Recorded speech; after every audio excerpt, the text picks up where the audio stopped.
الله أكبر الله أكبر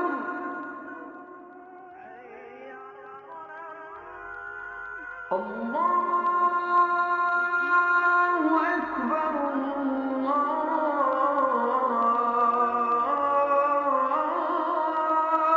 أكبر.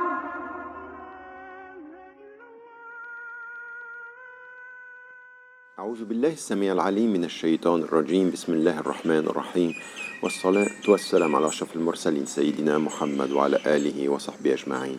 Salam alaikum wa rahmatullahi wa barakatuh. On sait que quand on revient à l'islam, quand on revient à Dieu, quand on essaye de comprendre son être et sa présence, il a plusieurs noms, 99 noms selon la tradition, on sait qu'il en a davantage, et il en est un qui est très très présent dans la tradition musulmane et dans le Coran, puisqu'il nous est dit « Ud'ullah ou Ud'ur-Rahman ».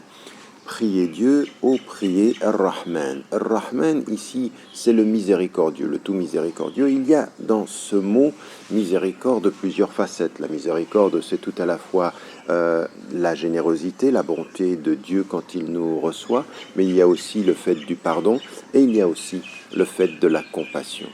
Et en tant que musulmans, ce qui vient des noms de Dieu doit nous être compris pour nous comme un élément vers lequel nous devons nous approcher. C'est en même temps un objectif. Et ce qui nous est dit dans le Coran, c'est aussi « Ruhama bainahum ». Quand on parle des musulmans et de ceux qui portent la foi, ils sont pleins de compassion et de miséricorde les uns avec les autres. Cette compassion, cette miséricorde, ce pardon est très très très important parce que c'est notre première relation avec Dieu. Même quand on fait des invocations, on lui dit Rahmataka narju, nous demandons ta miséricorde, ton pardon, ta grandeur, ta grâce même, puisque c'est quelque chose qui est particulièrement important. Et comme il est plein de pardon à notre égard, eh bien, comment devons-nous être les uns vis-à-vis des autres? L'expression d'abord de la miséricorde, de la compassion commence avec nous-mêmes.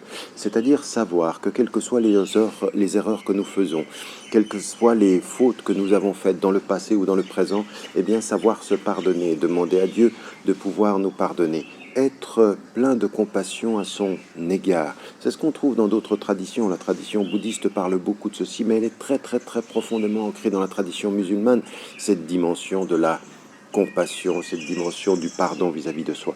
Et puis ensuite vis-à-vis d'autrui, par rapport à nos frères et par rapport à nos sœurs, en islam comme en humanité. Savoir exprimer de la compassion.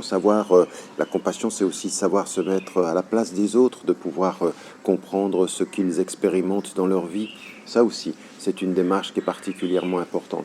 Et le mois du Ramadan est le mois de cette compassion, et le mois de ce pardon et le mois de cette miséricorde que l'on doit pouvoir exprimer à l'endroit de soi, puisqu'on revient à Dieu dans le fait de ne pas manger, de ne pas boire, mais également par rapport à nos frères et nos sœurs en humanité. Être, à partir de son jeûne, une présence multipliée du pardon, de la compassion, du fait de comprendre les gens, de leur pardonner leurs fautes, de couvrir même leurs fautes, d'être dans cette générosité de la présence. La compassion, c'est la générosité de la présence. Elle n'est pas un cadeau matériel, elle est un cadeau spirituel, elle est un cadeau du cœur. C'est demander à chacun d'entre nous dans sa vie quotidienne. Ça demande un effort parce que nous sommes beaucoup plus rapides à juger que prêts à pardonner et à accueillir nos semblables. Et pourtant, la spiritualité commence par là. Elle commence par cet effort de retenir son jugement et d'ouvrir son cœur. N'oubliez pas, dans ce cheminement, de rester positif, de bien prendre soin de vous et de dire à ceux que vous aimez que vous les aimez. Wassalamu alaikum wa rahmatullahi wa barakatuh.